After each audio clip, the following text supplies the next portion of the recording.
Hello everyone, welcome to KPSS UPSC Universe. I am Sowjanya, Faculty of Current Affairs, and in this video we are going to discuss one important article from the Hindu today. So the article is MPs on Standing Committee given paper that UCC is not necessary or desirable.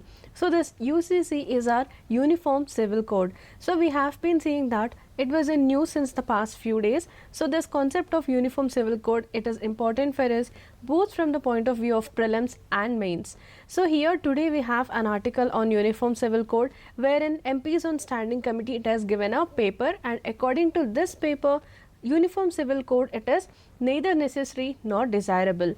So coming to the syllabus relevance, so why is Uniform Civil Code important for us from examination point of view? Let's have a look at the syllabus. So coming to prelims, it comes under Indian Polity and Governance Constitution, and coming to mains, it comes under General Studies 2, Indian Constitution, Historical Underpinnings, Evolution, Features, Amendments and Significant Provisions and Basic Structure. So for mains, it comes under General Studies 2. So this is what is our article in the Hindu today. So why is it in news? So the Parliamentary Standing Committee on Law and Justice headed by Sushil Modi, it will meet soon to begin the deliberations on Uniform Civil Code. So we'll look at the Uniform Civil Code. So the important concept in this particular article is Uniform Civil Code. We will discuss the concept of Civil Code in this particular video. Before that, we'll look at previous year questions of prelims and for mains. So if we look at the previous year questions, we will get to know how questions can be framed on a particular article which is in news today. So previous year questions is a must exercise. So you have to go through the previous year questions so that you will get to know the pattern of the exam, and also you will be able to guess how questions can be framed in the upcoming exams. So coming to the previous year question related to our Uniform Civil Code and Directive Principles of State Policy, consider the following provisions under DPSPs as enshrined in the Constitution of India. So this question was given in prelims of 2012. So here we have securing for citizens of India a uniform civil code, organizing village panchayats, promoting cottage industries in rural areas, and securing for all workers reasonable leisure and cultural opportunities. So coming to our DPSPs, here the question is regarding which of these are Gandhian principles. So what are the different principles we have under Directive Principles of State Policy? So we have to first know the categorization of DPSPs, only then we'll get to know which articles comes under which particular principles. So as we have in this question, we have Gandhian principles, we have socialist principles, and the third category is liberal intellectual principles. So this is one categorization that you have to remember from examination point of view. So DPSPs, these have three categories: socialist principles, Gandhian principles and liberal intellectual principles. And then you have to know which of the DPSPs comes under which particular categorization. So the question is regarding the same. So here the question is regarding the Gandhian principles, and here the correct answer is B, that is 2 and 3 only, because organizing of village panchayats and promoting cottage industries in rural areas, both of these comes under our Gandhian principles. So what about the other two? Securing for citizens of India a uniform civil code. So this UCC which is in news today, so this particular concept of uniform civil code, this comes under our DPSPs, that too it comes under liberal intellectual principles. So the uniform civil code, it is mentioned in the Constitution under Article 44 under DPSPs, and under the DPSPs if you look at the categorization, it comes under liberal intellectual principles. And then coming to the last one, that is securing for all the workers reasonable leisure and cultural opportunities, it comes under our socialist principles. So here in this question you can see all these three categories: socialist, Gandhian and liberal intellectual principles, and here you have to identify which are the Gandhian principles, and these two are Gandhian principles that we have.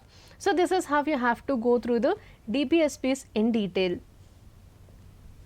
So coming to the prelims practice question, so since Uniform Civil Code is in news today, we'll have a practice question on prelims. So the statements that we have are, it provides for one law for the entire country applicable to all religious communities in their personal matters. And second statement is the opposition to UCC. It has been strongest in the states of Meghalaya, Mizoram and Nagaland, which have around 80% of Muslim population. So here we have two statements regarding Uniform Civil Code. So first statement is the definition for Uniform Civil Code. So it provides for one law for the entire country. So uniform is having a single law that will be for the entire country. So in which matters do we have this Uniform Civil Code? So the Uniform Civil Code is regarding the personal matters of religious communities. So what are these personal matters? Like we have marriage, divorce, adoptions, and we have inheritance. All these comes under our personal matters, and we'll discuss about all these in the explanation part. So coming to our second statement, we can see that in our country we have a bit of opposition to this Uniform Civil Code. So why do we have this opposition? We'll discuss that under mains answer discussion. So for now, remember, there has been a opposition to this Uniform Civil Code. This is also in news in the recent times, and if you look at specifically the states which are opposing this Uniform Civil Code, you can see that it is Meghalaya, Mizoram and Nagaland. But this is a wrong statement, because here around 80% we have Christian population, not Muslim population. So this is why second statement is incorrect and first statement is correct. As we have seen, Uniform Civil Code, it provides for one law for the entire country, and this is regarding the personal matters. So one single law for which matters? It is for the personal matters of different religious communities. So what comes under personal matters?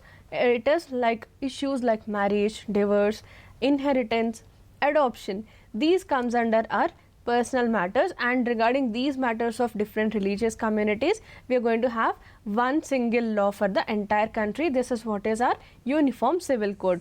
But there has been also opposition for this introduction of Uniform Civil Code, and this has been strongest in some of the states like Meghalaya, we have Mizoram, Nagaland. And if you look at the religious composition of these states, it is almost it's around 75% in Meghalaya, almost 87% in Mizoram, and it is around 88% in Nagaland. So Christians account for almost 80% to 88% in these three states. So remember the religious composition, and as we know, this is regarding our, according to the data of 2011 census. And the northeastern region of India, it is one of the most culturally diverse regions in the world, right? So if we look at our country in terms of this religious cultural diversity, our northeast India, it is very much diverse in terms of culture, and it is home to almost 220 ethnic communities. And many of these people, they fear that this Uniform Civil Code, if it is introduced, it would affect their customary laws which are protected by the Constitution. So this is why they are opposing this Uniform Civil Code, right? So we have to also know why people are opposing this Uniform Civil Code, because they are afraid that their customary laws which are protected by the Constitution, they might be affected by the introduction of this Uniform Civil Code. And some people also fear that their religious sentiments may be affected due to the introduction of this Uniform Civil Code. This is why they are opposing to this introduction of Uniform Civil Code. And coming to the mains previous year question, so we already had a question on Uniform Civil Code in mains, so that was in the year 2015. So what was the question? Discuss the possible factors that inhibit India from enacting for its citizens a Uniform Civil Code as provided in the Directive Principles of State Policy. So this is what is the question that was given. So first of all, you have to write what is a Uniform Civil Code.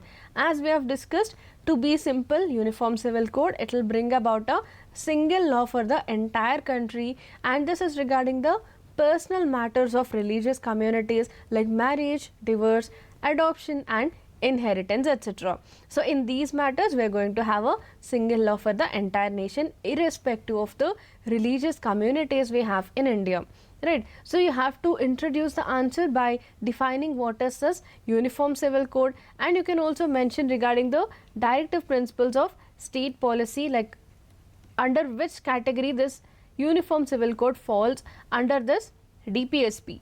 And coming to the body of this particular answer, you have to mention what are the factors that are inhibiting the enacting of this uniform civil code. So we have been trying to introduce this uniform civil code, but what are the factors that are inhibiting the introduction? So this is what you have to mention, what are the different factors.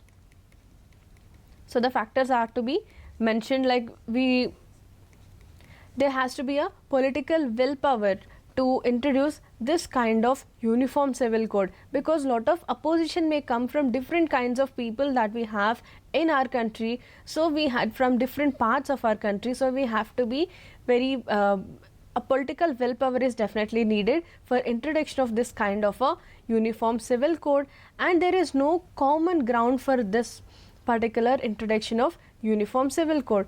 As we know, India is a very much diverse country in terms of religion and culture.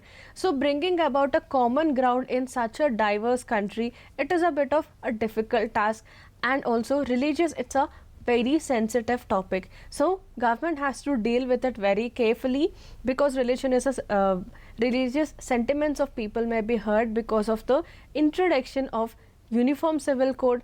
And there is also a misconception among the people.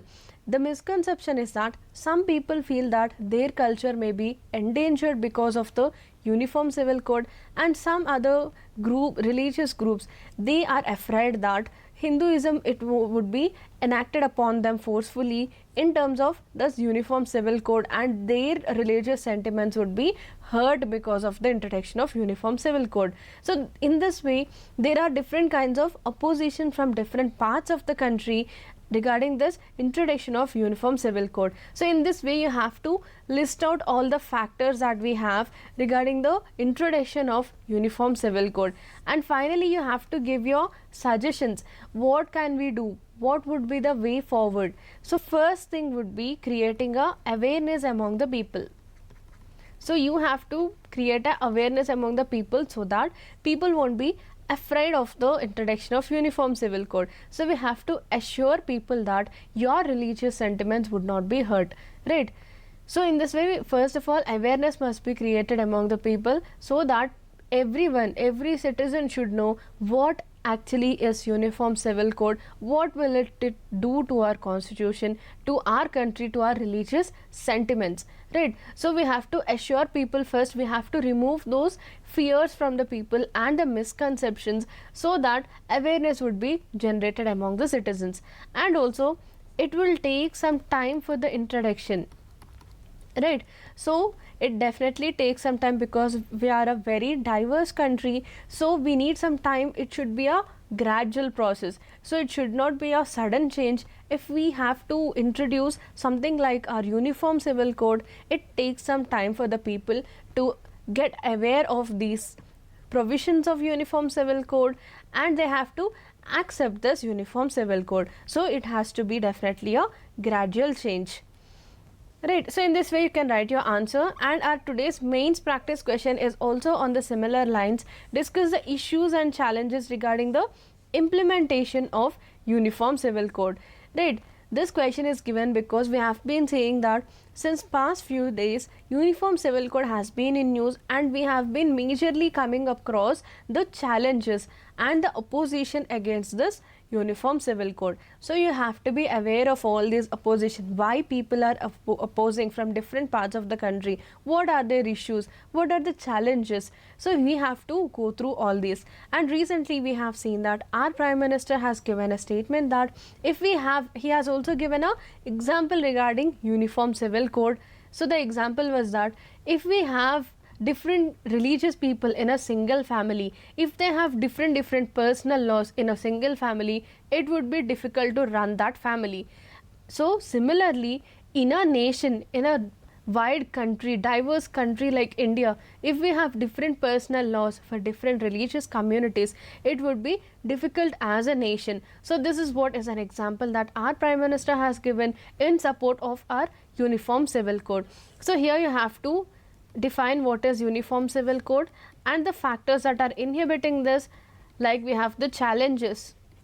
So what are the various oppositions that we have, right? Why people are opposing this uniform civil code? So you have to identify these. As we have seen, there is no common ground for introduction. And our religious diversity of India, right? So we have a broad religious diversity and cultural diversity in India. So introduction of a single law for the personal matters of different religious communities, it would be difficult. Yes, we have to agree that there are little misconceptions in the people regarding this uniform civil code, and also we have some irrationalities in the personal laws of some religions. So what we have to do is, first of all, we have to correct those irrationalities present in the religious communities' personal laws. So if you take any religious communities' personal laws, there may be some or the other misconceptions, or we have some irrationalities. So first we have to remove those and correct those irrationalities. So gradually we have to bring upon these changes, right? So if you bring about a sudden change, it would definitely hurt the religious sentiments of the people, and also it would lead to more and more opposition from the people. So it should be definitely a gradual change, and whatever irrationalities that we have in the personal laws of various religious communities, these irrationalities have to be corrected first, right? And slowly we have to bring about awareness among the people. So awareness among citizens is very important for the introduction of a uniform civil code. So these are the things that you have to mention, various challenges and various issues that we have, from which of the major states we have lot of opposition. What is the stand on that? For example, if we take our Northeast India, it is culturally a very diverse region. So they are afraid that their culture may be affected due to this uniform civil code, and some of the major religious groups, they are also afraid that their religious sentiments would be affected by this uniform civil code. So these misconceptions, they have to be removed, and we have to gradually introduce some changes in the personal laws of religious communities, so that all the irrationalities whatever are present in the personal laws, they have to be corrected first, and then it will definitely take some time for the introduction of a uniform civil code. So this is how you have to write your mains answer. And coming to the detailed explanation of important concepts in this particular article that we have today, the major concept that we have is uniform civil code. So as we have discussed, uniform civil code, it would provide one law for the entire country, and as we have discussed, this one law, this would be for the personal matters of various religious communities. So what comes under personal matters? We have marriage, right? So do remember, we have divorce, and then adoption and inheritance. So these are the various concepts that comes under personal matters of religious communities, and for these personal matters we are going to bring about one single law, that is what is our uniform civil code, right? And Article 44 of the Constitution, it lays down that states shall endeavour to secure a uniform civil code for the citizens throughout the territory of India. And as we have discussed, this Article 44, it comes under our directive principles of state policy, and within directive principles of state policy, it comes under liberal intellectual property principles. As we have discussed, under DPSPs we have three categories: socialist principles, Gandhian principles, and liberal intellectual principles. And this uniform civil code, this comes under our liberal intellectual principles of directive principles of state policy, and this is given under Article 44 of the Constitution. And DPSPs, they are defined as defined in the Article 37. These are not justiciable. So when it is not justiciable, it means that it cannot be enforced by the courts. But the principles that are laid down in these directive principles, they are fundamental and they are very crucial in the governance. And this uniform civil code, it is envisaged to be a common set of personal laws on marriage, divorce, inheritance, adoption and succession that would be applicable to all the citizens, and this would be irrespective of their religious communities. So be it Hindu, Muslim, Christian, so for any religious community, this particular uniform civil code, it is going to have a single law for all the religious communities in terms of personal matters. And India's colonial era, it also saw the discussions of uniform civil code. So this concept of uniform civil code, this is not new to us. This is also present in the colonial period. That means even during the British rule, at that time also we had discussions on this uniform civil code. So the roots of discussions for uniform civil code, these lie in the British rule also. As a result, it has a long history and it got its start when the British government, it submitted a report in the year 1835. So then it has called for codification of Indian laws in a standard manner to facilitate administration of justice. So why there was a discussion? So for the administration of justice, they have brought about a particular report in the year 1835. So even before independence, we have this criminal laws which were codified and they were also made universally applicable. But personal laws, they were still governed by several community specific ordinances. And as we know, Indian constitution, it was written during the post-colonial period. Right, and opposition from religious fanatics and uninformed masses, it was a major factor in the notable leaders' campaign for a uniform civil code. And as we have discussed, the major opposition is from different kinds of religious groups. Why? Because no proper awareness is fully created among all the citizens. So first of all, awareness generation is very important. We have to make all the citizens of our country aware of all the principles of this uniform civil code. What would it do to our personal laws? Will our religion and our religious sentiments will be endangered by this uniform civil code or not? So in this way, people are to be given a clarity on these principles so that they are made aware of this, so that they would not have any kind of misconceptions regarding the introduction of uniform civil code. So the Hindu Code Bill, Succession Act, Hindu Marriage Act, Minority and Guardianship Act, Adoptions and Maintenance Act. So these were some of the reforms that were implemented at that time. So definitely for the introduction of uniform civil code, it needs a gradual change. Right. So a sudden change in terms of religion is very difficult because it's a very sensitive topic, and since we have a lot of diversity in India, introducing a common law for every religious community, irrespective of all these religious communities, coming up with a single law in terms of personal matters is a bit of difficult task, right? And there is also no common ground because we are having a very diverse country, and there should be a political willpower to bring about these changes.